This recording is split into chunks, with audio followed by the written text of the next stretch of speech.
of the fourth estate, ladies and gentlemen, good afternoon.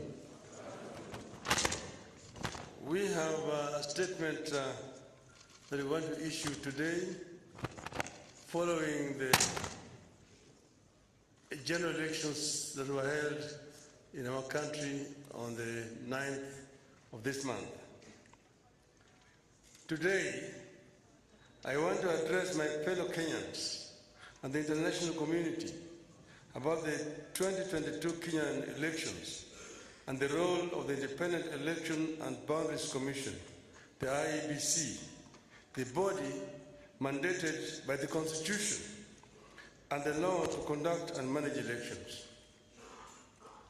On August 9th, 2022, millions of Kenyans turned out in large numbers in an attempt to choose their leaders at the national, county, and local levels after long and generally peaceful campaigns.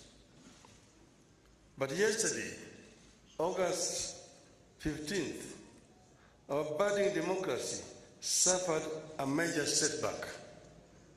As a result, Kenya faces a grave legal and political crisis as a result of the actions of Mr. Wafula Chebukati, the chairperson of the IEBC.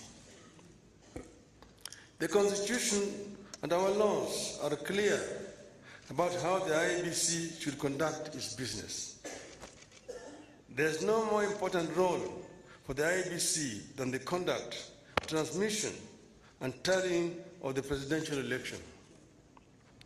We are painfully aware of the past political biases by the IEBC that plunged this country into its darkest chapter. The terrible memories of the aftermath of the 2007 elections are still fresh in our minds.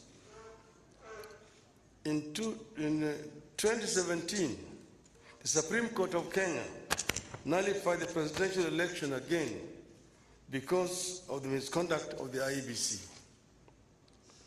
What we saw yesterday was a travesty and a blatant disregard of the Constitution and the laws of Kenya by Mr. Chebukati and a minority of IEBC commissioners.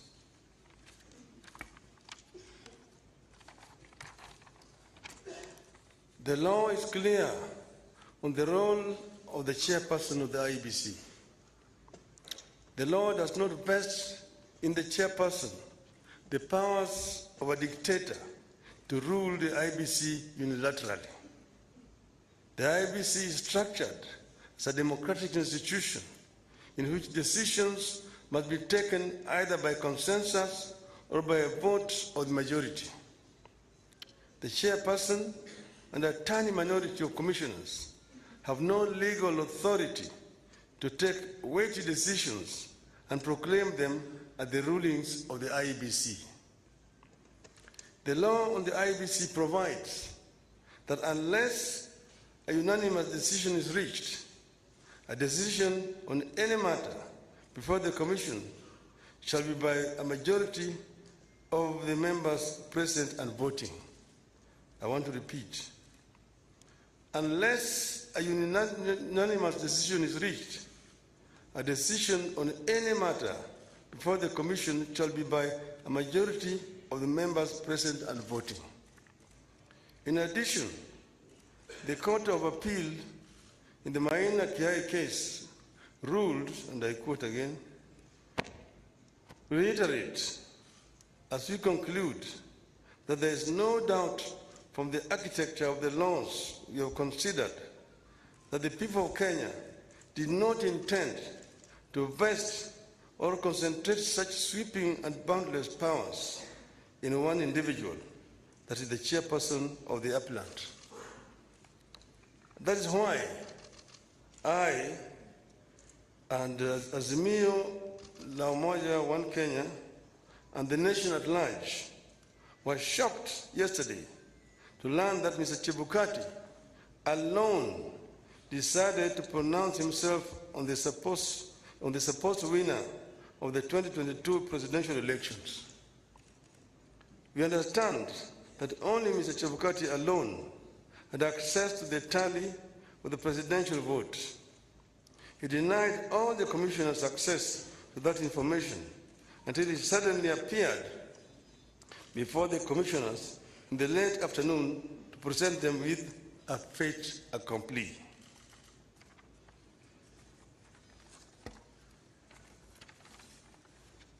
Barely 2 hours before his announcement, Mr. Chebukati called a meeting of the IEBC and revealed to them the different results he was going to announce. 4 of the 7 protested Mr. Chebukati's actions. But Mr. Chebukati, whose mind appeared made up, did not entertain any discussion of the results, precipitating a walkout by a majority of the commissioners, who promptly denounced the results at a press conference. We know what happened next. A majority of the commissioners walked out and held a press conference where they denounced the results. Our view in Azimio is clear. The figures announced by Mr. Chebukati are null and void.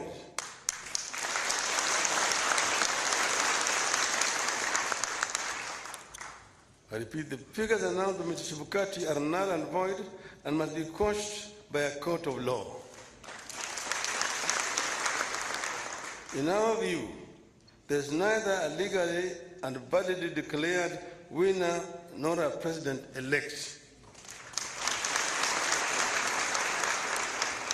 Mr. Chebukati's announcement purporting to announce a winner is a nullity.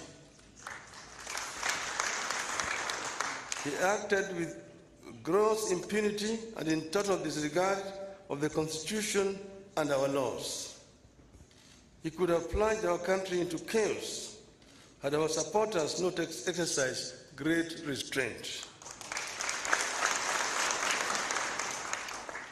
Such blatant acts of impunity can be a threat to the security of our country. It is not up to us to decide whether Mr. Chebukati has committed an offense. We leave that determination to the appropriate authorities. But for avoidance of doubt, I want to repeat that we totally and without reservations reject the presidential results announced yesterday by Mr. Chebukati.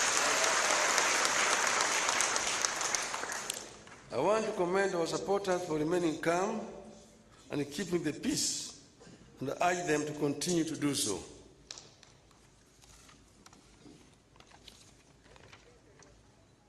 Let no one take the law into their own hands.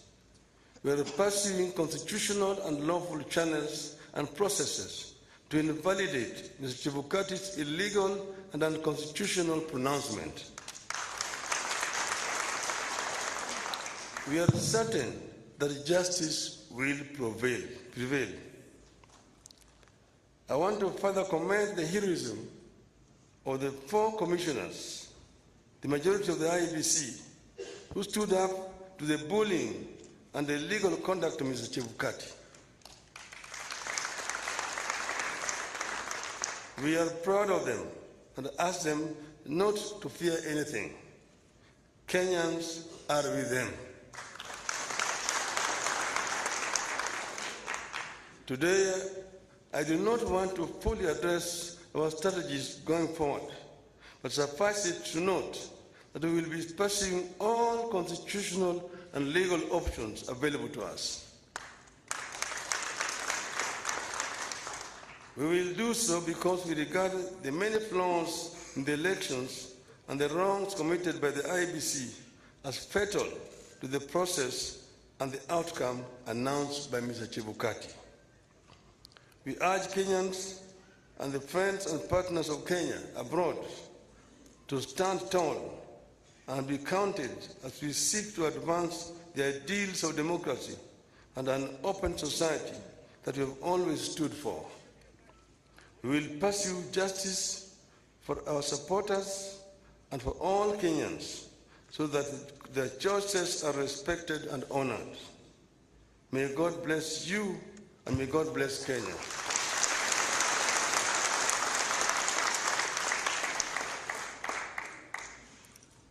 Nataka kuchukua tena fursa hii kutoa shukrani kwa Kenya wenzangu ambayo wameshiriki katika uchaguzi ambayo imepita. Wameonyesha ujasiri, wameonyesha uzalendo na upendo kwa nchi yao. Wakenya kila mahali walijitokeza wakapiga kura kwa njia ya amani. Na sasa yale ambayo yalibaki ni tume ya uchaguzi kuhakikisha kwamba ile ndoto ya Wanakenya imeheshimiwa. Tumegundua hitilafu ambayo imefanyika katika IBC ambayo imejaribu kutaka kukiuka yale ambayo Wakenya wenyewe walikuwa wamefanya. Tumeona yale ambayo imefanywa na yule mwenyekiti wa tume ya uchaguzi Bwana Wafula Chebukati kwa kujaribu kupindua ili uamuzi wa Wakenya. Anafanya hivyo bila kushauriana na wale wenzake ambaye wako pale pamoja naye katika tume ya uchaguzi. Sisi wana Kenya na wanaazimio tunapenda amani. Tunapenda umoja wa Kenya. Tunataka kuona kama Wakenya wameungana kama kitu kimoja. Ndio tunaongea juu ya azimio la umoja. Tuko na nia ya kuona kwamba Kenya imetoka katika janga la ufukara, janga ya kutokuwa na amani na janga ya ubaguzi ya kikabila, ili Wakenya waungane kama watu moja waweze kutekeleza wajibu yao kulingana na ndoto ya uanzilishi wa taifa letu.